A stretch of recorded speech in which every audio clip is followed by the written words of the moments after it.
Berabad-abad yang lalu, seluruh hidup kita adalah pertaruhan yang tidak pasti.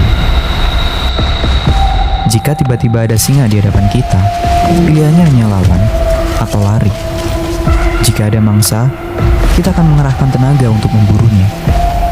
Kita sibuk berusaha untuk bertahan hidup, menghabiskan seluruh waktu kita untuk mengamankan makanan atau tempat tinggal, dan tidak memiliki waktu untuk merasa bosan.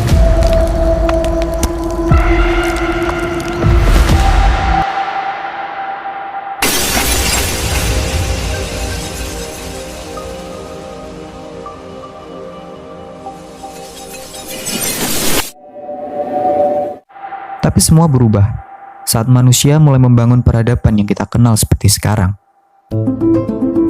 Kota, supermarket, atau aktivitas sehari-hari yang bisa diprediksi membuat kita tidak perlu lagi khawatir tentang binatang buas yang bisa datang saat kita bersantai. Kita juga tidak perlu lagi mengumpulkan tanaman atau berburu untuk memenuhi kebutuhan perut hari ini. Mencari tempat tinggal dan makanan tidak lagi menjadi sesuatu yang mengancam nyawa. Tentu saja, ketidakpastian itu masih ada, tapi dalam bentuk yang berbeda. Dulu, ketidakpastian membuat kita tidak punya pilihan selain bertindak secepat mungkin. Kita hanya berpikir tentang apa kebutuhan saat ini. Sekarang, ketidakpastian yang kita hadapi melekat pada masa depan yang jauh. Apakah aku bisa sukses? Apakah aku bisa terkenal? Apakah aku bisa membeli mobil impianku? Apakah aku akan menemukan jodohku? Kita ingin mendapatkan ini dan itu. Kita sulit untuk menikmati hidup di waktu sekarang karena kita banyak menyusun skenario masa depan. Gambaran ini menunjukkan bahwa manusia modern tidak hanya ingin bertahan hidup, tetapi juga ingin mencapai sesuatu yang besar, sesuatu yang memiliki makna dan manfaat bagi dirinya sendiri, bahkan orang lain. Itu juga semakin didukung dengan kemudahan kita dalam mengakses pilihan informasi, hiburan, pekerjaan, karya seni, koneksi dengan orang baru. Dan dengan teknologi, semua itu bisa dilakukan tanpa batas. Di sisi lain, dengan semua kemudahan itu, dengan banyaknya pilihan yang ada, kehidupan dunia modern justru membuat kita merasa bahwa hidup terasa membosankan. Jika kamu seorang pelajar, bagaimana kehidupanmu sehari-hari? Kamu bangun karena alarm, mandi, berganti pakaian, sarapan dengan menu yang sama, berangkat belajar, pulang, bersantai, dan tidur. Jika kamu seorang pekerja, komposisi aktivitasmu tidaklah jauh. Kamu bangun karena alarm, mandi, berganti pakaian, sarapan dengan menu yang sama, berangkat ke kantor, pulang, bersantai, dan tidur.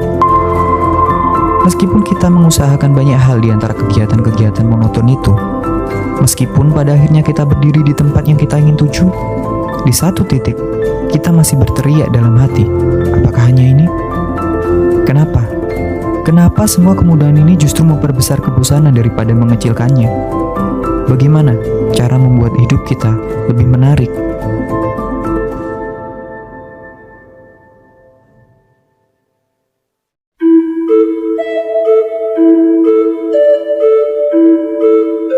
Apakah kamu melihat kehidupan menarik seperti ini? Memiliki rumah baru? Kepo banget sama rumah baru kami. Kita udah beli rumahnya. Ya, akhirnya jadi juga rumahnya. Alhamdulillah. Petualangan baru? Puncak banget sih. Bisa ngeliat langsung Gunung Everest. Atau mobil baru? Gue bingung aja mau beli yang ini. Kehidupan yang tidak membosankan pikirmu. Dan ini adalah dirimu. Masih di tempat yang sama, dengan ditemani satu kesimpulan yang terus muncul ketika melihat itu semua. Hidupku membosankan. Kita ingin memiliki kehidupan yang menarik, tetapi di saat yang bersamaan, kita juga tidak tahu apa yang harus dilakukan. Atau yang sebenarnya terjadi adalah kita tahu apa yang harus kita lakukan, tetapi tidak mau mengambil resiko. Bagaimanapun, tidak ada orang yang ingin mengacaukan apa yang sudah kita punya, kan? Ketidakpastian tentang apa yang akan terjadi membuat kita tidak suka mengusahakan tujuan yang beresiko. Dalam esainya yang berjudul Inequality and Risk, Paul Graham, seorang pengusaha Amerika, menuliskan bahwa mengurangi ketimpangan ekonomi berarti mengurangi resiko yang bersedia diambil orang. Itu artinya, semakin sedikit orang yang berani mengambil resiko, semakin kecil kesempatan kita untuk melihat perusahaan seperti Gojek, Erigo, atau Traveloka. Ini juga menjelaskan bahwa hanya orang-orang yang berani mengambil resiko yang semakin dekat dengan perubahan. Kamu mau menutup video ini dan memulai mimpimu yang tertunda? Sayangnya, berusaha mencapai tujuan yang beresiko tidaklah cukup. Mihaly Csikszentmihalyi, psikolog Amerika yang terkenal karena teorinya tentang flow, menjelaskan dalam bukunya bahwa ada 2 strategi yang bisa kita terapkan untuk meningkatkan kualitas hidup kita dengan resiko. Yang pertama adalah mencoba membuat kondisi eksternal sesuai dengan tujuan. Jika kamu ingin tokomu aman, kamu bisa memasang CCTV. Jika kamu ingin mendaki gunung, kamu harus mempersiapkan peralatan yang kamu butuhkan selengkap mungkin. Cara yang kedua adalah mengubah cara kita dalam memandang kejadian eksternal agar lebih sesuai dengan tujuan kita. Ini adalah tentang mengakui bahwa kita adalah makhluk yang rentan, menerima bahwa tidak ada keamanan yang sempurna, dan menyadari bahwa resiko adalah bagian dari sebuah tujuan. Dengan cara kedua, kita lebih bisa menikmati dunia dengan segala kejutannya tanpa merusak ketenangan batin kita dalam porsi yang besar. Untuk membuat ini efektif, kita tidak bisa hanya memakai satu strategi saja. Mengubah kondisi eksternal agar sesuai dengan tujuan kita yang berisiko memang bisa berhasil pada awalnya. Tetapi, jika kita tidak melakukan yang kedua, ketakutan dan kecemasan tentang resiko yang ada di depan bisa membuat kita ragu untuk melangkah. Singkatnya, untuk membuat hidup kita lebih menarik, kita tidak hanya mau mengambil resiko, tetapi juga harus bisa berdamai dengan konsekuensi terburuk, bahkan sebelum itu benar-benar terjadi. Tujuannya adalah agar kita bisa mendapatkan keterangan batin lebih besar. Satu hal lain yang tidak boleh kita abaikan adalah rencana cadangan. Jika kamu ingin menjadi seorang pelukis, tidak ada salahnya kamu juga mempelajari coding untuk berjaga-jaga jika plot kehidupan tidak sesuai dengan rencana. Lagi pula, itu bukanlah bentuk kegagalan, itu adalah tindakan yang cerdas. Tapi tetap saja, tidak semua orang mau mengambil resiko. Apakah itu berarti mereka tidak bisa mendapatkan kehidupan yang menarik? Itu tidak benar, karena kita memiliki cara yang lain.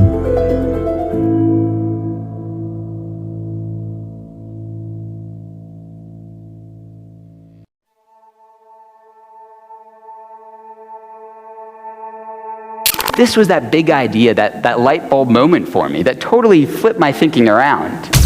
Ini adalah Dustin Garis. Saat usianya menginjak 22 tahun, dia menolak tawaran pekerjaan dan memilih menjelajah ke lebih dari 30 negara untuk menemukan jawaban atas pertanyaan, kemana perginya waktuku? Bukankah itu hal yang menarik untuk dipikirkan? Semakin dewasa, kita merasa bahwa waktu berlalu dengan cepat, dengan hanya sedikit hal menonjol yang bisa kita ingat. Jika dalam 1 minggu kita mengalami 3 kejadian yang menarik, lalu kemana perginya 4 hari lainnya? Bagaimana jika itu kita kalikan dalam sebulan, atau bahkan bertahun-tahun? Aku pikir kita semua bisa setuju bahwa penyebabnya adalah karena kita kekurangan hal baru. Mayoritas waktu yang kita gunakan seiring bertambahnya usia hanya berisi dengan aktivitas yang sama dari hari ke hari. Kita bertemu dengan orang yang sama, kita makan dengan menu yang sama, kita menangani pekerjaan yang sama. Kehidupan semacam itu hanya menjauhkan kita dari pengalaman pertama kali untuk melakukan sesuatu. Tidak heran jika kita kemudian merasa bahwa pengalaman masa kecil itu lebih berwarna. Itu semua karena kita banyak menemukan momen pertama kali. Pertama kali bermain hujan, pertama kali memanjat pohon, pertama kali menerbangkan pesawat mainan, pertama kali mewarnai, pertama kali bermain di tepi pantai. Lalu, apa yang bisa kita lakukan untuk mengurangi ketidakseimbangan antara hari yang tidak terlupakan dengan hari yang terlupakan? Change. Intentionally breaking the routine of your everyday life, whether it's ordering something new instead of the usual. Jelas, untuk membuat kehidupan kita lebih menarik, untuk mengurangi kadar kebosanan, kita membutuhkan sesuatu yang baru, sesuatu yang bisa membuat sebuah pengalaman menjadi berkesan. Dan ini bisa kita lakukan dari sesuatu yang sederhana dan dekat dengan diri kita. Jika kamu biasa membeli makanan di luar, kamu bisa mencoba memasaknya sendiri. Jika kamu biasa menyibukkan diri di waktu luang dengan smartphone, kamu bisa mencoba untuk bercocok tanam. Atau, jika kamu ingin membuat sebuah pengalaman semakin sulit untuk dilupakan, kamu bisa menggabungkannya dengan kegiatan yang aneh. Life is not the number of days you live. It's the number of days you remember. Masih denganku? Bagus, karena kita akan membahas tentang hal yang luput dari kita.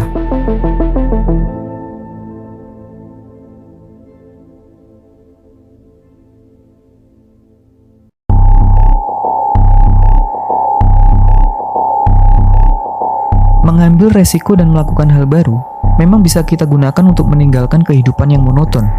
Ditambah lagi, kedua hal itu dibungkus dan disajikan para motivator dengan narasi, keluarlah dari zona nyaman.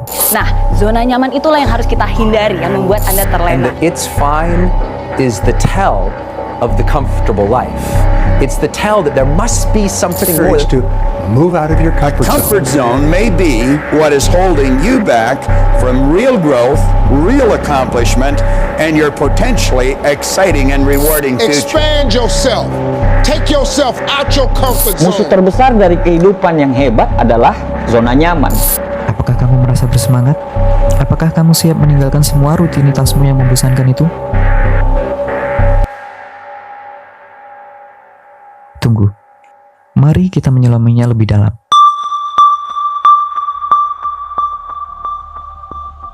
Ada sebuah pesan yang ditanamkan kepada kita bahwa keluar dari zona nyaman memberikan kita hasil yang besar. Mungkin. Tetapi permasalahan sebenarnya adalah ketika kita percaya bahwa sesuatu yang besar itu adalah sesuatu yang benar-benar bisa membuat kehidupan kita stabil, aman, dan lebih baik.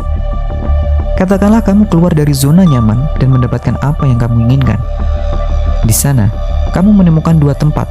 Ada keadaan berjuang, di mana kamu bergerak dan bekerja menuju suatu tujuan.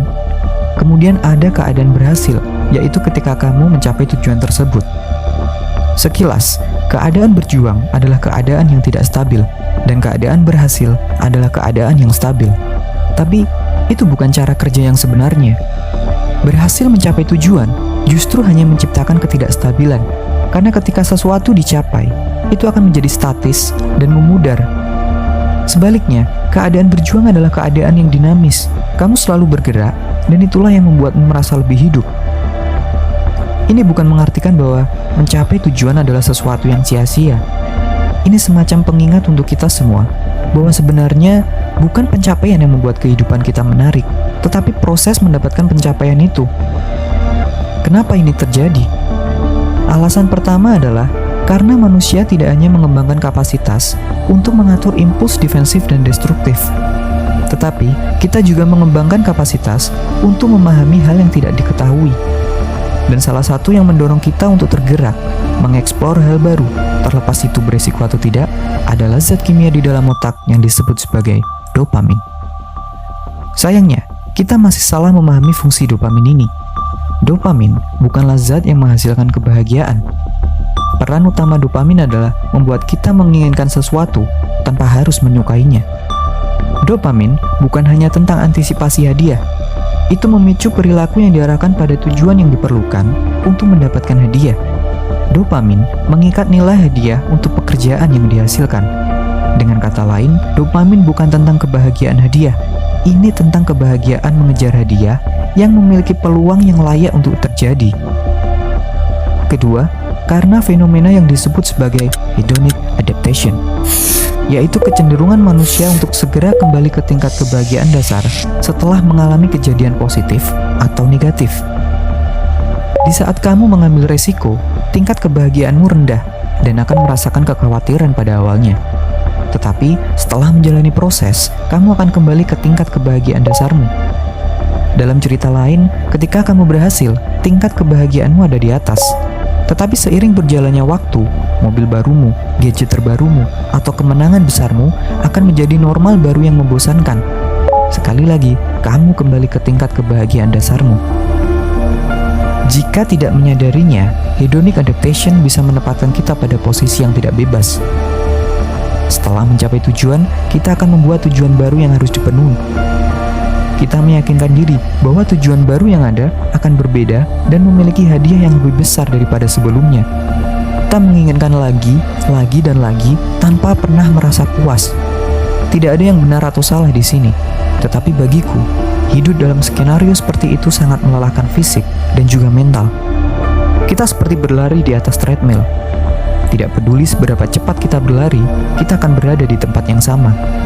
Tidak peduli seberapa keras kita mencoba untuk meningkatkan kebahagiaan dari satu produk ke produk lain, dari satu tujuan ke tujuan yang lebih besar, kita akan tetap kembali pada perasaan yang sama.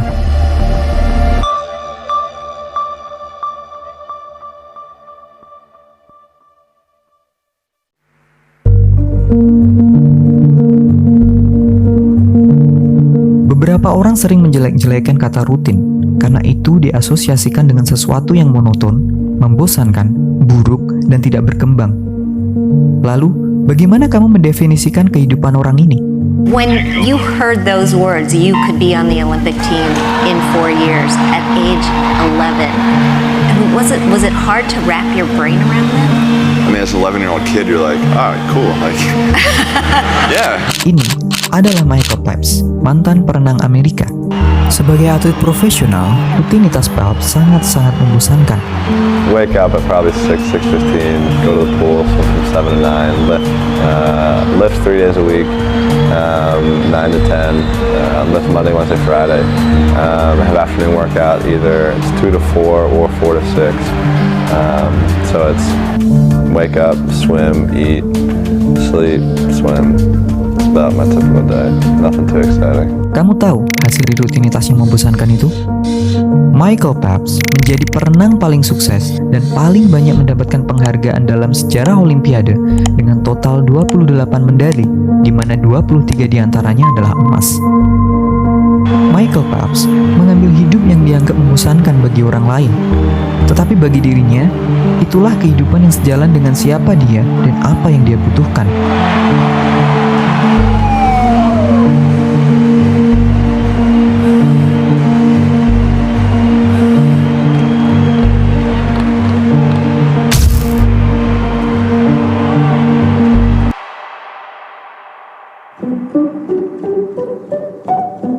Beberapa dari kita sama seperti Phelps yang memilih kehidupan membosankan, tapi atas dasar standar dan kebutuhan diri sendiri.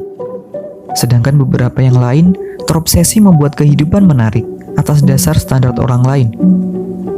Tapi, pernahkah kamu berpikir bahwa kehidupan kita memang tidak semembosankan yang kita kira? Itu sebenarnya hanyalah harapan kita yang dibelokkan oleh masyarakat dan juga media sosial. Coba ingat-ingat lagi.